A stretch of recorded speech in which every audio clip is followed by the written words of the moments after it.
Selamünaleyküm. Herkesin günü hayrola. Hatice ile Dikişe Dair'e hoş geldiniz. Bugün sizlerle birlikte lastikli çarşaf dikiminde ölçü alımından tüm dikim aşamalarına kadar ayrıntılı bir şekilde elimden geldiği kadar anlatmaya çalışacağım. Çalışmaya geçmeden önce kanalıma ücretsiz bir şekilde abone olup yandaki zili de aktif hale getirirseniz yüklediğim tüm videolardan haberdar olabilirsiniz.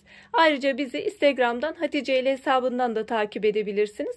Oradan da isteklerinizi ulaştırabilirsiniz. Elimizden geldiği kadar yardımcı olmaya çalışıyoruz. Şimdi çarşafımızda ölçü alımıyla başlayalım.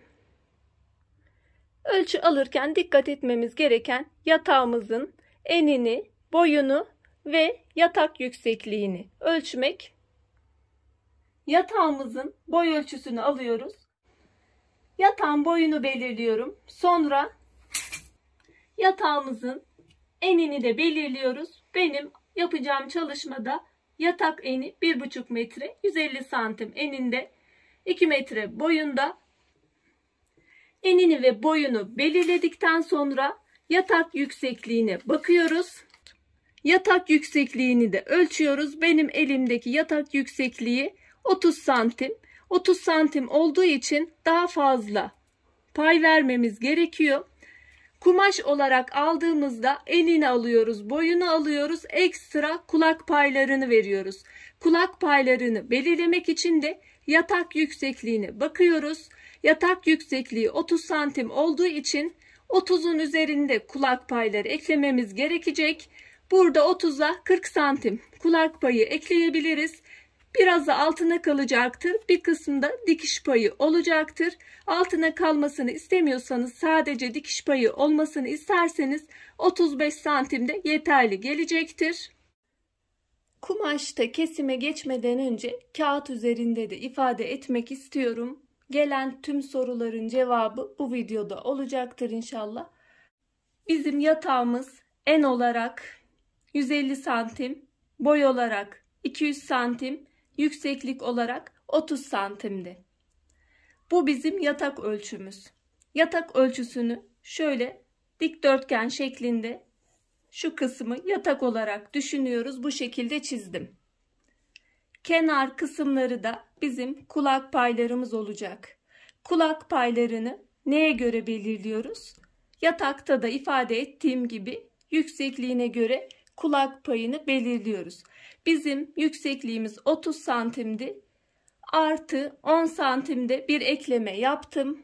Kulak paylarımız 40 santim oldu. 10 santim standart mı? Hayır. 30 santim eğer direkt altına geçmesini istemiyorsanız, direkt olduğu gibi sadece dikiş payı bırakmak isterseniz 35 de yeterli. Altına 5 santim şeklinde geçirmek istiyorum. O yüzden 10 santim verdim. Daha fazla geçirmek isterseniz bunu 45'e de çıkarabilirsiniz. Bu sizin isteğinize göre şekillenebilir. Benim yatak enim 150 idi ama standartlarda 150 ya da 160 da olabilir. Standart dışı farklı ölçülerde de olabilir. Mantık olarak ölçü alma şeklimiz bu şekilde. İster tek kişilik olsun, ister çift kişilik olsun, bu şekilde ölçüyü rahatlıkla alabilirsiniz. Yatak ölçümüz bu şekilde. Kulak paylarını da belirledik. Biz kumaşımıza ne kadar ekleme, yataktan haricinde ne kadar ekleme yapacağız? 40'ar santim her iki taraftan, 40'ar santim, bu da toplamda ene ve boya 80 santim ekleme yapmış oluyoruz.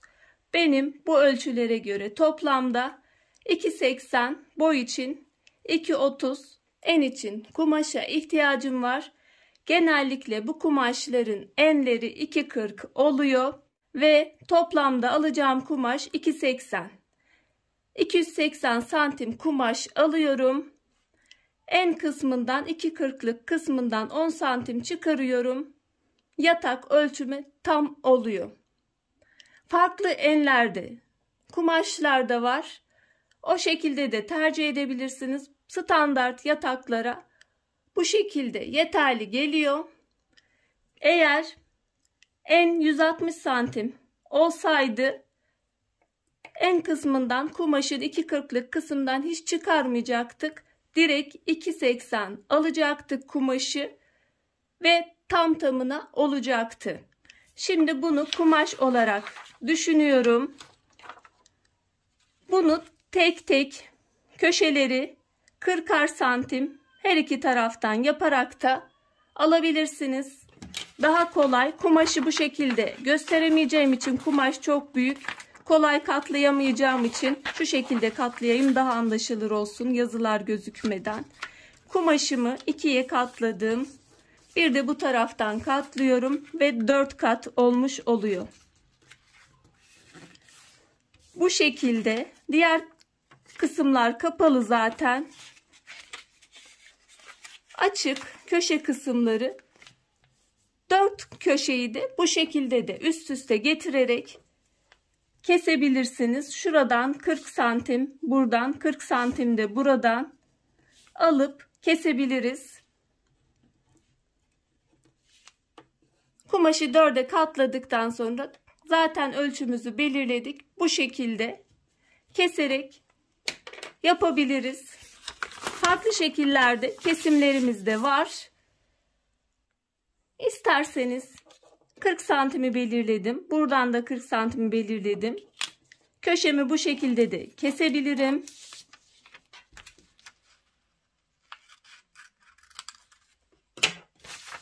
Ve çarşaf köşemiz olmuş olacak. Sonra bunu bu şekilde birleştireceğiz. Ya da kumaşı önce 4 kat yapıyorum.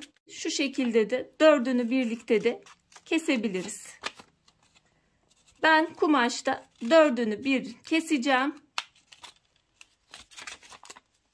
Bu şekilde kestikten sonra çarşafımızın şekli bu şekilde oluyor. Dikime girmeden önce ilk önce dikişte şu kısımları birleştiriyoruz. Overlockla ya da dikişle fark etmez. Kabataslak olarak belirtilmiş oluyor. Kumaşta kesime geçelim. Kumaşımı önce 2 kat yapıyorum. Güzel bir şekilde katlıyorum. Daha sonra bir de bu taraftan katlıyorum. Kumaşım 4 kat oluyor. Genelde ilk dikenler bunun 4 kat haline nasıl getirdik diyorlar. Kumaş büyük olduğu için çok fark edilmiyor ama kağıtta gösterdiğimin birebir aynısı. Kumaşı 4 kat şekline getiriyorum. Kumaşı 4 kat yaptım.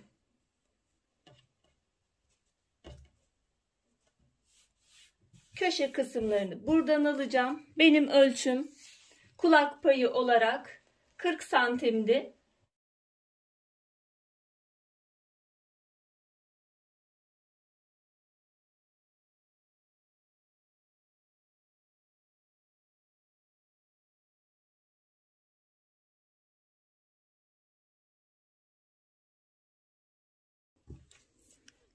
Kulak kısımlarını belirledikten sonra buradaki cetvel yardımıyla da alabilirim. 40'a kadar getiriyorum.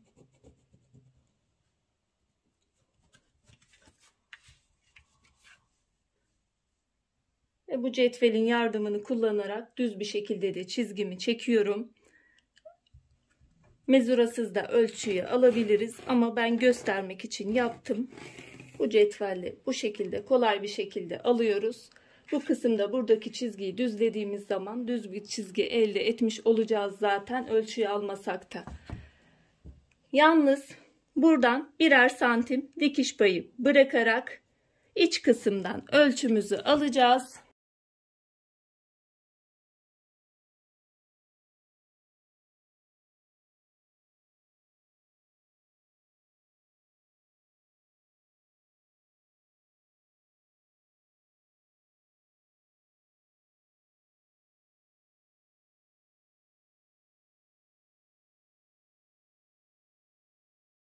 Buradan kesmemizin nedeni dikiş payı bırakacağız. O yüzden dikiş payı bırakarak kesmiş oluyoruz.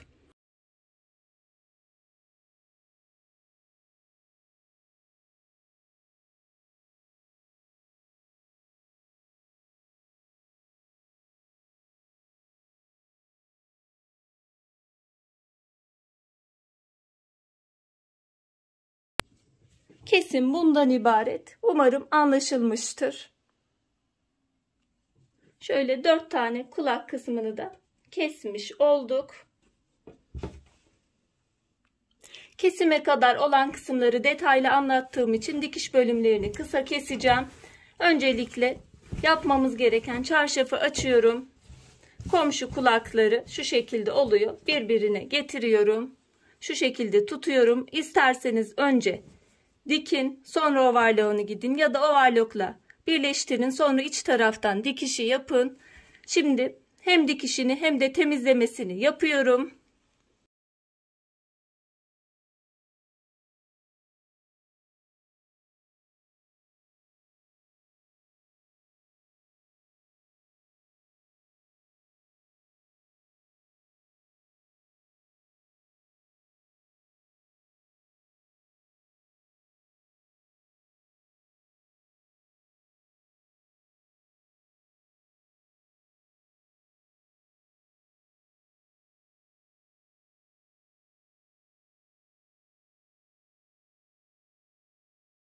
Kenar dikişini ve temizlemesini de yapmış olduk. Şimdi diğer bütün köşeleri de bitiriyorum.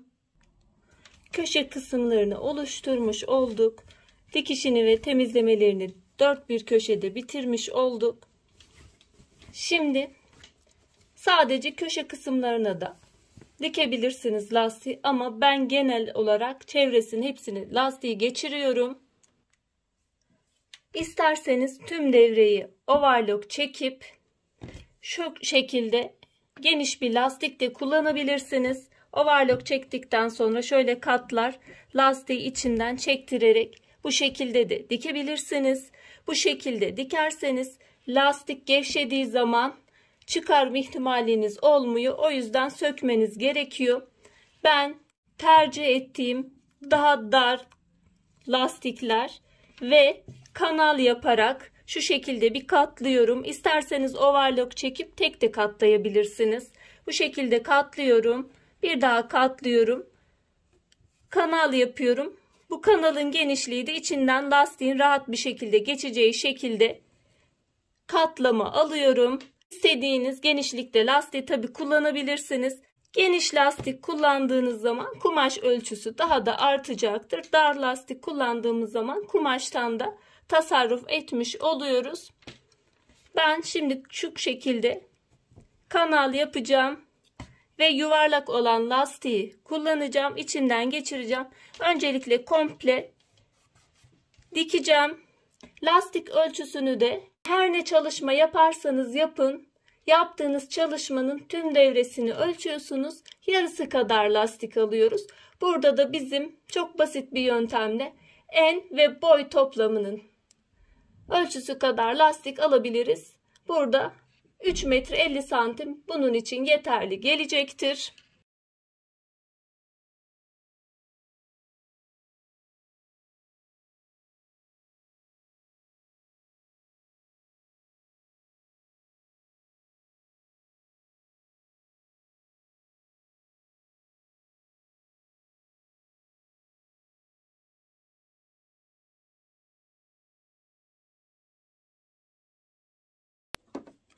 Geçirmek için bir kısım bıraktım, dikmedim. Şimdi lastiği geçirip bitirmiş olacağız. Lastik ölçüsünü devresinin yarısı kadar alıyoruz. Bizim çarşafımızın devresi tamamen ölçtüğümüzde 7 metre oluyor. Yarısı 3,5. 3 metre 50 santim lastik aldığınızda yeterli gelecektir. İğne yardımıyla bıraktığımız kısımdan lastiğimizi geçiriyoruz.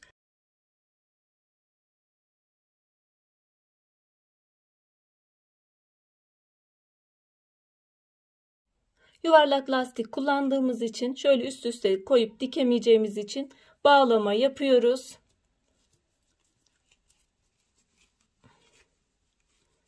Bunu da sıkı bir şekilde yapıyoruz. İçinde çok fazla kabalık oluşturmaması için fazla kısmı kestim. İçeri doğru alıyorum bu kısmı ve dengeli bir şekilde büzgüyü yayıyorum.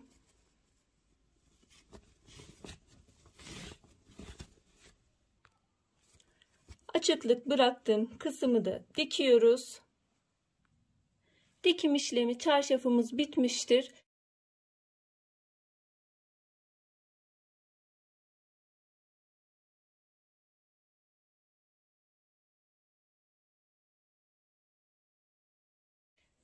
Videoyu bitirmeden önce şunu da söylemek istiyorum. Önce kumaşlarınızı yıkayıp ütüleyin. Kesimi hazır hale o şekilde getirin. Çünkü kumaşlar çekecektir. Çalışmaya başlamadan önce kumaşı yıkamamız, çekme olanağını ortadan kaldırmış oluyoruz.